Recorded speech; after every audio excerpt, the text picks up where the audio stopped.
The Man Who Sold the Scroll. Or How the Internet Oligarch Discovered that the Cheapest Product in Capitalism is You, by Elias Winter, June 30th, 2026. Read by an automated voice. Opening: a car, a feed, and a man in pajamas. A car is not a saintly object. It pollutes. It breaks down. It costs too much. It turns ordinary men into philosophers of parking.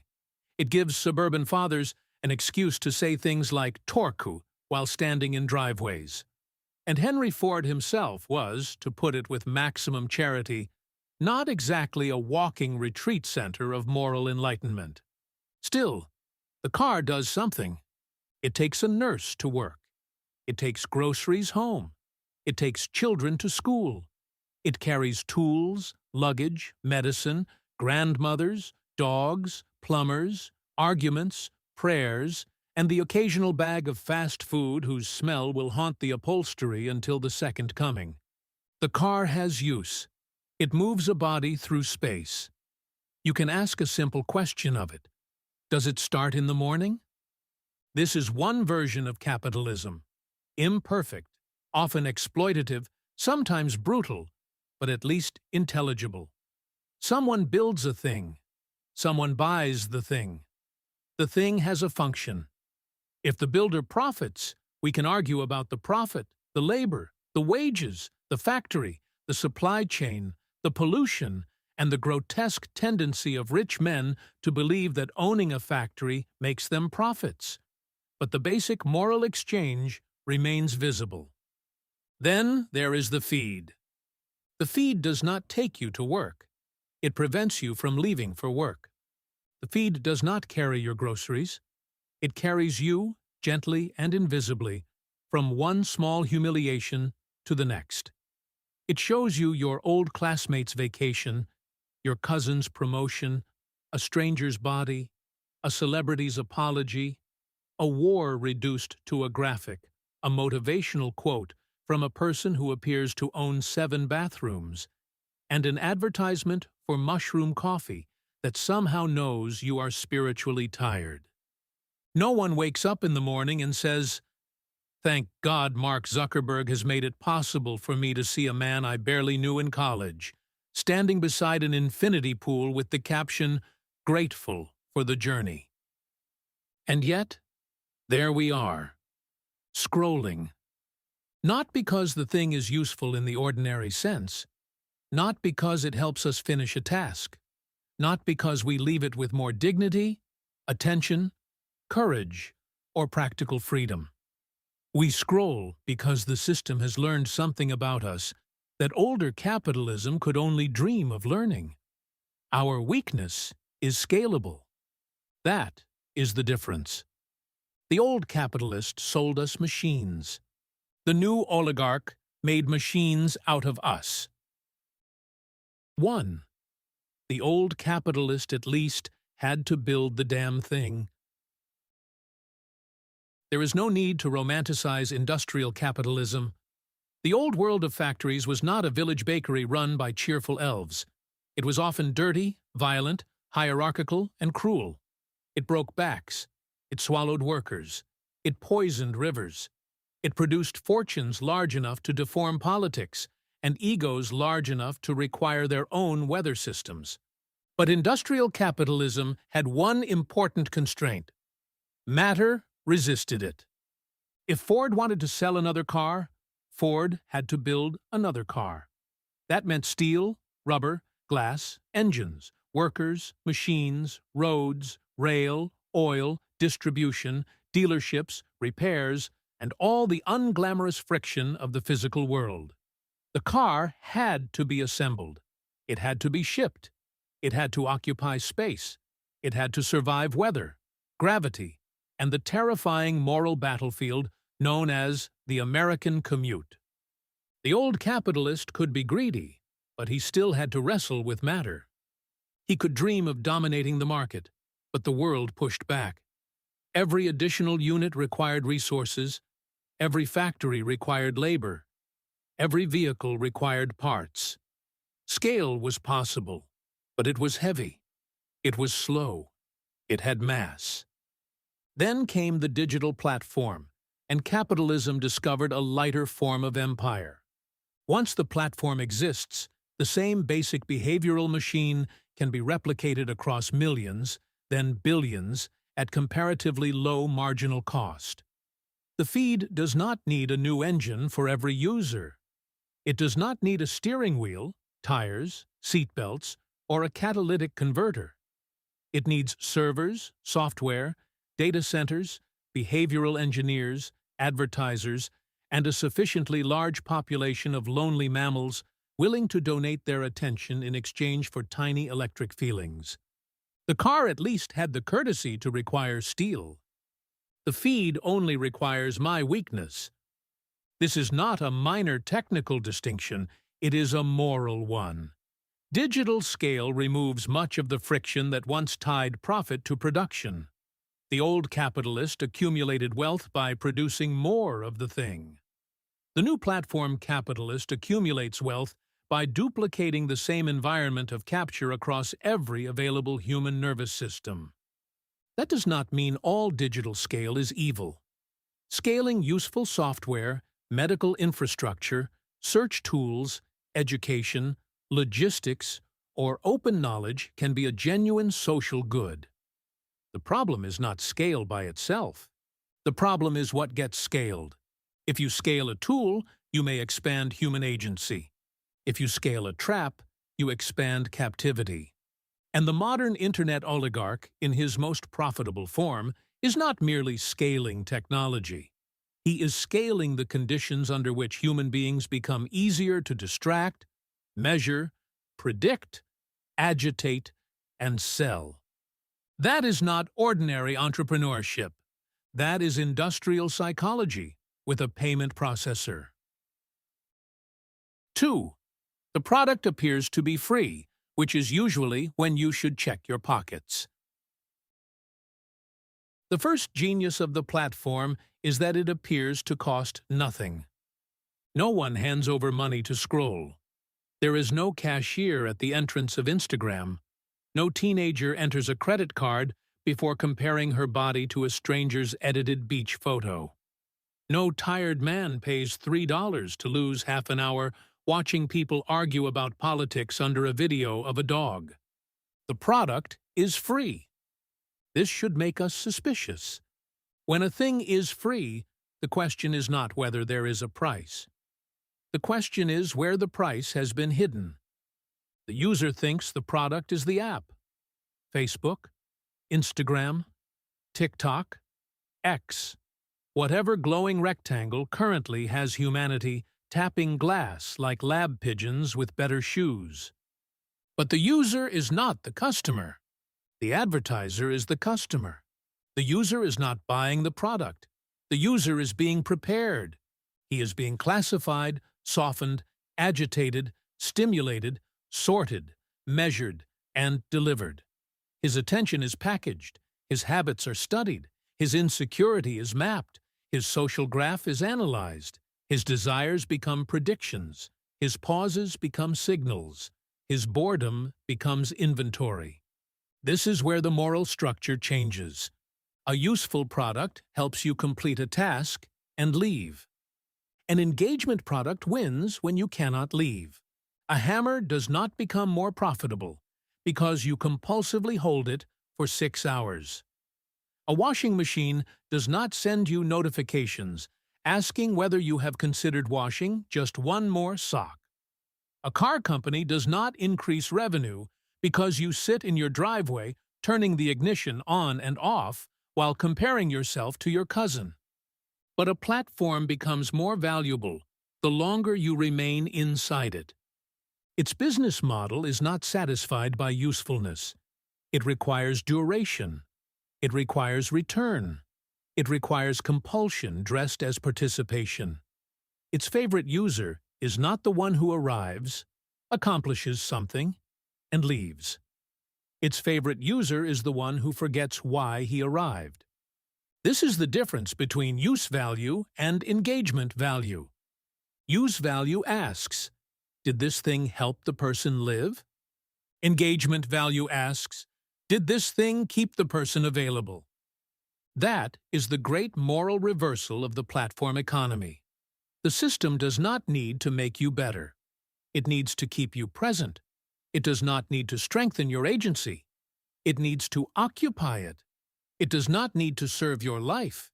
It needs to insert itself between you and your life, then sell the view to advertisers. This is why the phrase free product is so obscene. It is free the way a casino buffet is free. It is free the way the first taste is free. It is free the way the hook is free. You are not paying at the door. You are paying in attention, time, envy, agitation, and the slow erosion of your ability to be alone with your own mind. 3. Envy, but make it scalable. The feed did not invent envy. Human beings were perfectly capable of resenting one another long before broadband. Cain did not need Wi-Fi. The book of Genesis contains no algorithm unless one counts the serpent as a very early recommendation engine. Envy is old. Vanity is old. Lust is old. Status anxiety is old. The desire to be admired by people we do not even respect is practically one of the pillars of civilization. The platform's innovation was not the creation of these weaknesses. Its innovation was automation. The feed took envy and gave it infinite scroll. It took comparison and gave it machine learning. It took human vanity, put it under studio lighting, attached a distribution network, and called the result connection. Open the app, and there it is. Bodies, vacations, promotions, engagements, weddings, babies, abs, houses, conferences, spiritual awakenings, humble brags, outrage, grief performed at optimal length, moral clarity with good lighting, and people announcing that they are excited to share something that will make you feel behind in life by 8:43 in the morning. This is not incidental. The feed is not simply a neutral list of things people posted. It is an emotional arrangement. It sorts the world in ways that keep us looking. And one of the easiest ways to keep a human being looking is to show him a life that appears to be better than his. Not necessarily better in reality, just better in image. Someone richer, someone hotter, someone more loved, someone more connected, someone more certain, someone who has apparently discovered balance, purpose, discipline, wealth, community, and visible abdominal definition while you are eating leftovers over the sink. And because comparison hurts, you keep looking. Because you keep looking, advertisers pay. Because advertisers pay, the platform optimizes the conditions that keep you looking. This is not a conspiracy. It is worse. It is an incentive structure.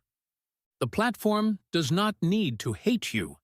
It merely needs your pain to be profitable. And here humility is necessary, because none of us is above this. I am not writing from a monastery. I have also opened an app to check one message and emerged 37 minutes later spiritually uglier, vaguely angry, and somehow interested in a supplement that promises focus, calm, metabolic clarity, and possibly a repaired relationship with my father. This is the genius of the machine.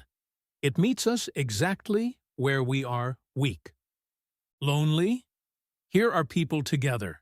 Insecure? Here are bodies. Unsuccessful? Here are announcements. Angry? Here is an enemy. Bored? Here is novelty. Aroused? Here is almost sex. Afraid? Here is catastrophe. Hopeful? Here is a product. The feed is not a window onto the world. It is a casino of the self. And the house does not care which emotion keeps you playing, as long as you keep playing. That is why envy scales so beautifully. It requires no factory, no shipping container, no assembly line. It only requires images, metrics, and human beings who have not yet made peace with being finite. The internet oligarch did not invent envy. He merely found a way to put ads inside it. 4. You are not addicted. You are merely experiencing excellent product-market fit. The language of the tech world is one of its great achievements in moral laundering. No one says, "We are trying to make people compulsively return to a system that degrades their attention and makes them easier to monetize." They say, "engagement." No one says, "We are testing which emotional triggers weaken self-command most efficiently." They say, "optimization." No one says, "We have built a machine that profits when people fail to leave." They say, "retention." There are daily active users, monthly active users, session duration, impressions, conversions, click-through rates, growth loops, recommender systems, notifications, nudges, reactivation strategies, and product-market fit. It all sounds so clean. A dashboard is a marvelous device for making human suffering look like a weather report. But morally, many of these words circle the same question. How successfully did we get people to do something they did not intend to do for longer than they wanted to do it? This is where the usual defense begins. No one forces you to use the app. You can leave any time. You chose this. There is truth here, but it is thin truth. It is the kind of truth that becomes false when stretched over the actual conditions of human life. Yes, the user chooses, but choice can be manipulated. Consent can be weakened. Agency can be surrounded by an architecture designed to defeat it. If a system studies loneliness, boredom, lust, outrage, vanity, tribal belonging, insecurity, and fear at planetary scale, then rearranges the environment to trigger those states more efficiently, it cannot defend itself by pointing to the user's freedom. That is like the buffet saying you are free to leave after moving the dessert table next to the exit, pumping sugar smell into the room, studying your childhood memories, and hiring a behavioral scientist to whisper, "You deserve this." The platform says, "You are in control." But its revenue grows when your control fails. That is the moral indictment. The issue is not that people use social media. The issue is that the system improves when self-command deteriorates. The business model is most alive when the user is least sovereign. A good tool respects the boundary of the user's intention. You pick it up, use it, and put it down. A corrupt platform invades the space between intention and action. It makes leaving feel like loss. It makes returning feel automatic. It turns boredom into an entrance ramp. This is why addiction is not an accidental metaphor. It is structurally close to the truth.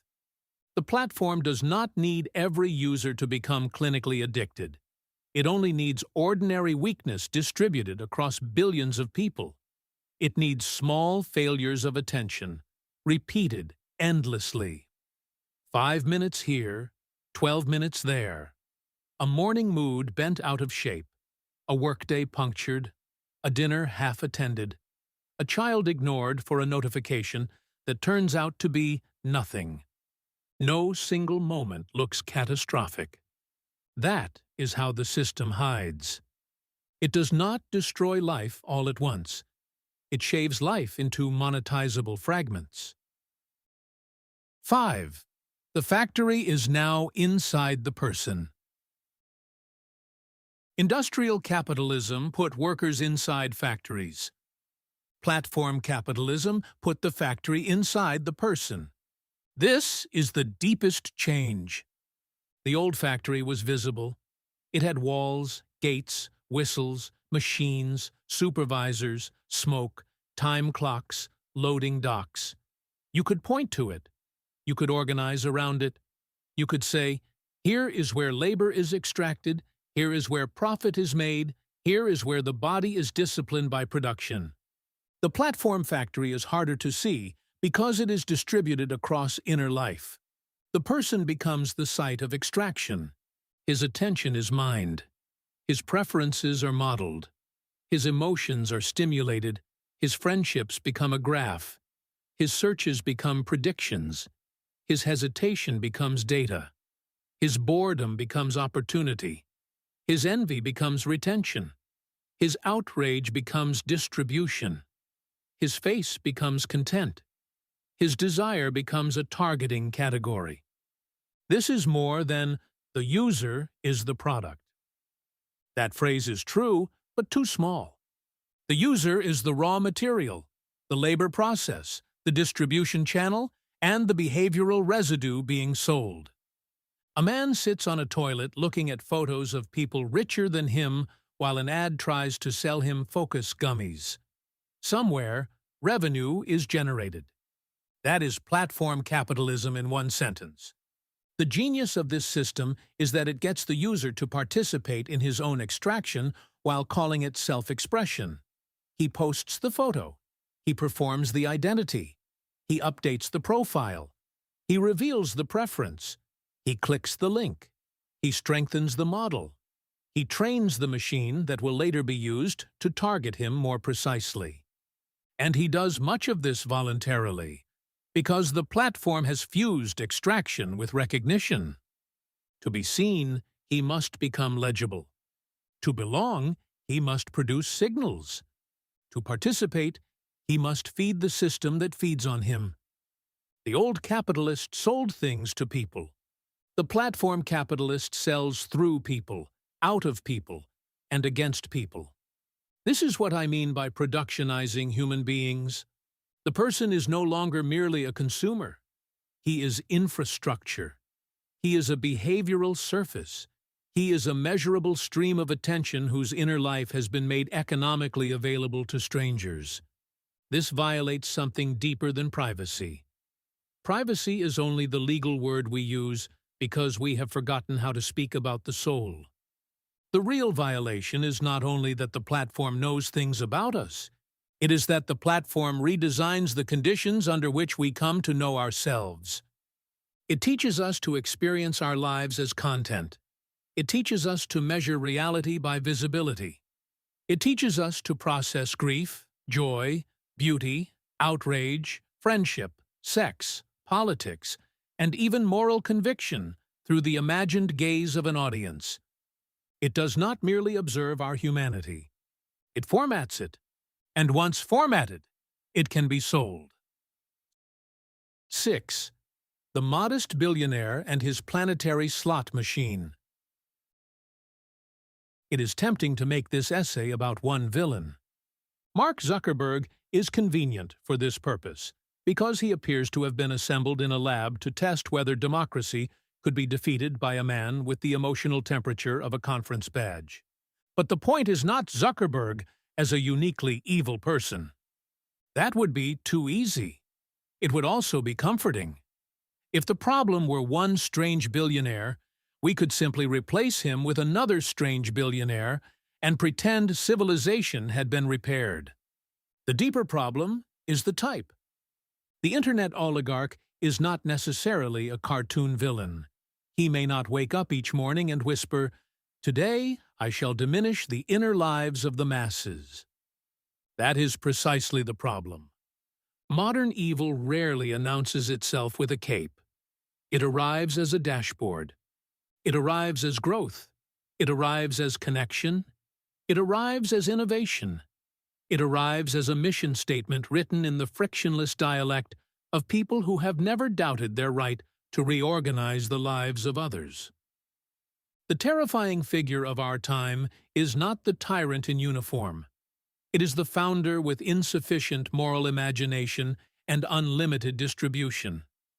He builds a product for a campus, a subculture, a network, a niche. It works. People use it. Investors arrive. The language changes. The thing becomes a platform.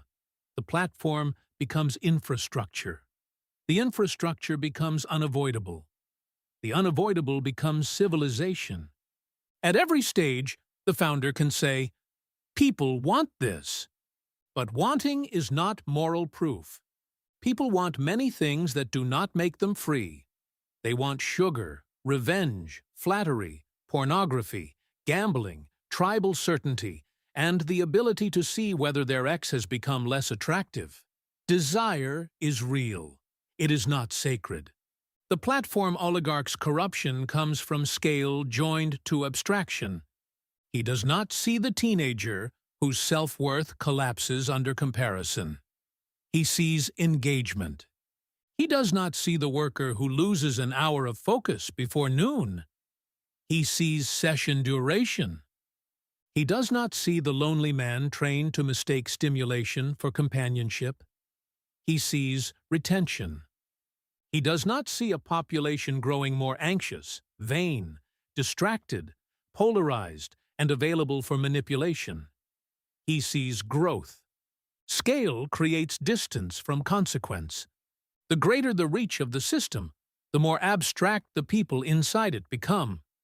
Billions of users cannot be loved. They can only be counted. And once counted, they can be optimized. This is the special moral danger of the tech oligarch. He possesses civilizational power without civilizational wisdom. He governs attention without being elected. He shapes discourse without accountability. He accumulates wealth from the interior lives of people he will never meet. This is not entrepreneurship in the old sense. It is private government over consciousness. The modest billionaire stands beside his planetary slot machine and tells us it is a community. 7. In defense of useful things. The answer to this is not to hate technology. That would be childish, and worse, boring. I am not writing this with a goose feather in a candlelit cave, though I admit the branding would be excellent. I use digital tools. I like maps that prevent me from becoming lost. I like search engines when they are not actively degrading the concept of knowledge. I like software that helps doctors, teachers, engineers, writers, families, and ordinary people trying to survive the administrative obstacle course of modern life. Not all profit is theft. Not all scale is evil. Not all technology dehumanizes. A society needs tools. It needs infrastructure, medicine, housing, logistics, communication, agriculture, transportation, boring software, functioning databases, and machines that do what they promise without asking us to subscribe to a newsletter. The distinction is not between old and new. The distinction is between tools and traps. A tool extends agency. A trap consumes it. A good tool disappears into the task. You use the map to arrive. You use the calendar to remember. You use the car to travel. You use the washing machine to clean clothes. You use the search engine to find an answer, assuming the answer has not been buried beneath 47 affiliate links, and a paragraph generated by a machine that appears to have learned English from airport signage. A corrupt platform interrupts the task and calls the interruption community. It does not help you do what you intended. It replaces your intention with a sequence of stimuli. It does not serve your life. It competes with your life. This is the moral test of a product. Not whether people use it. What using it does to them. Does it make them more capable? More free? More connected in reality? Not merely visible?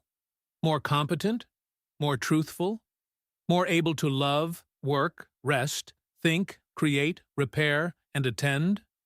Or does it make them more compulsive, distracted, envious, performative, agitated, lonely, dependent, and available for manipulation?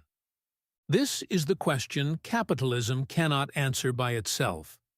Markets reveal demand. They do not reveal dignity. A thing can be desired and degrading. A thing can be profitable and socially poisonous. A thing can be popular because it exploits the very weaknesses that make popularity easy to manufacture. This is why we need a moral theory of value beyond price. The market can tell us what people click. It cannot tell us what clicking does to the person. The defense of useful things is therefore also an indictment of useless captivity. I am not against innovation. I am against calling extraction innovation because it happens on a screen. Human beings need tools. They do not need planetary systems for the monetization of their weakest moments. 8. Ban the machine, not the Internet.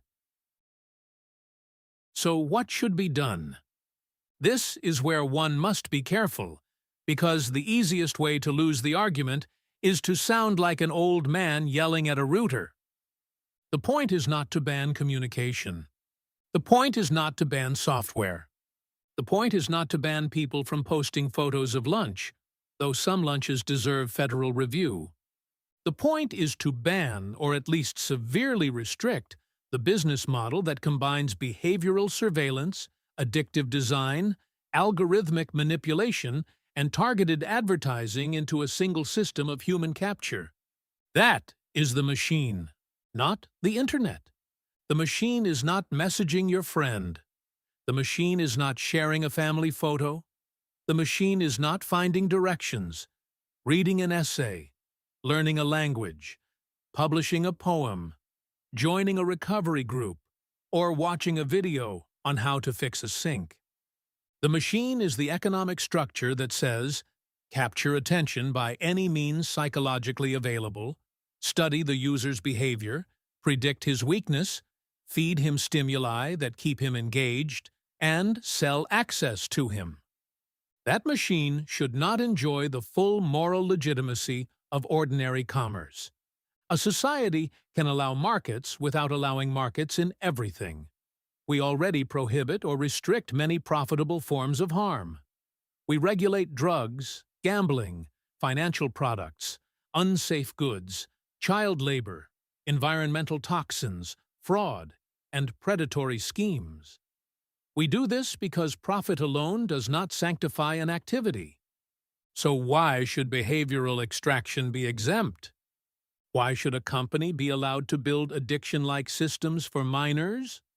Why should infinite scroll be treated as a neutral design choice when its purpose is to dissolve stopping points? Why should platforms be permitted to target people based on surveillance of their fears, compulsions, insecurities, political vulnerabilities, loneliness, body image, financial desperation, or altered states? Why should algorithmic feeds optimized for engagement be allowed to dominate public life, when engagement so often means outrage, envy, arousal, anxiety, and tribal stimulation? The remedies need not be mystical.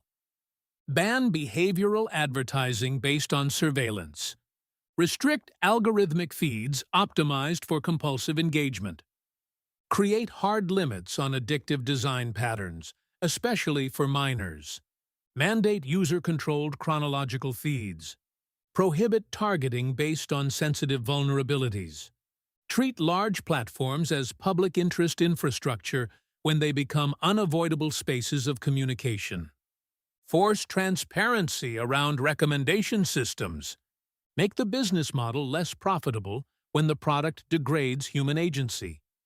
None of this abolishes the Internet. It abolishes the right to industrialize human weakness for profit. The objection will come immediately. But people like these platforms. Yes, people like many things that can destroy them. The purpose of civilization is not to give every appetite a venture-backed interface. The purpose of law is not to protect every profitable method of making people less free. A serious society must know the difference between usefulness and capture, between communication and manipulation, between a tool and a trap, between a market in goods and a market in souls. Closing. The man, the car, and the soul. Return, then, to the car. It was never innocent. It came with smoke, debt, highways, suburbs, oil, accidents, and the strange American belief that a man becomes more himself when surrounded by cup holders. But the car took someone somewhere. The feed takes someone nowhere and makes him feel late, ugly, poor, excluded, aroused, angry, morally superior, politically endangered, socially behind, and available for purchase. That is the difference. A civilization can survive imperfect tools. It cannot survive a ruling class whose wealth depends on making human beings more distracted from their own lives. The internet oligarch wants to be remembered as a builder. But what did he build? Not a car, not a bridge, not a home, not a school, not a hospital. He built a mirror that watches us back. He built a casino in the nervous system. He built a factory whose raw material is attention and whose exhaust is envy. He built a marketplace where advertisers buy pieces of the person while the person is told he is connecting with friends. This is why the corruption is not incidental, it is structural. The old capitalist sold a product to the human being. The new oligarch turned the human being into the product. And because the product could scale, the corruption could scale. That is the great discovery of platform capitalism. The cheapest thing to reproduce is not software, it is temptation. The cheapest thing to distribute is not information, it is comparison. The cheapest thing to monetize is not attention as such, but attention weakened by loneliness, insecurity, desire, fear, and boredom. We are told this is progress. Perhaps. But not all progress moves toward the human. Some progress is merely the increasing efficiency with which the person can be separated from his own attention. So the question is not whether we are grateful for technology. Of course we are. The question is whether gratitude requires surrender, whether convenience requires captivity, whether connection requires surveillance, whether innovation requires the mass production of envy, whether a billionaire's right to scale a platform includes the right to redesign the inner lives of billions. The car, for all its sins, had a destination. The feed has only continuation. And a society that cannot tell the difference between being transported and being consumed will eventually discover that it has mistaken motion for freedom, stimulation for life, and the profitable ruin of attention for the future. The old capitalist sold us machines. The new oligarch made us into machines. The question is whether we still know the difference. Elias Winter, author of Language Matters, a space for reflection on language, power, and decline. Thanks for reading Language Matters. Subscribe for free to receive new posts and support my work.